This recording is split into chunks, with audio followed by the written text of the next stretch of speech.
Здраво на сите, јас сум Ана Ангелеска, учам во основното општинско училиште Климент Охридски и сум 6 одделение. Денеска ќе ви ја раскажам книгата Волшебниот чадор од Фатих Ердоган.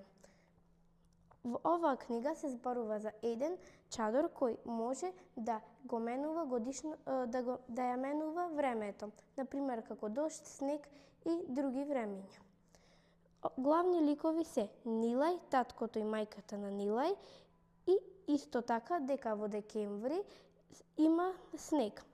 Да, и кај Нилај исто така, и Нилај била тажна дека не можела да го види својот другар Омер. И затоа од ладното биле затворени училиштата и нејзиниот татко настинал. И Нилај отишла да му купи лимон за неговиот чај.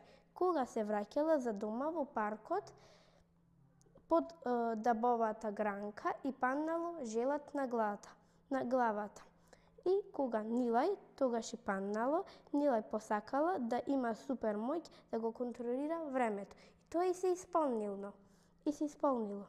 Дека кога се вратила дома, нашла во детската соба еден чадор кој е како виножито боја и има супер моќ да го контролира времето. И сите се чуделе зошто сите времиња ода во круг. И доколку сакате да дознаете што се случи понатаму, прочитајте книгата.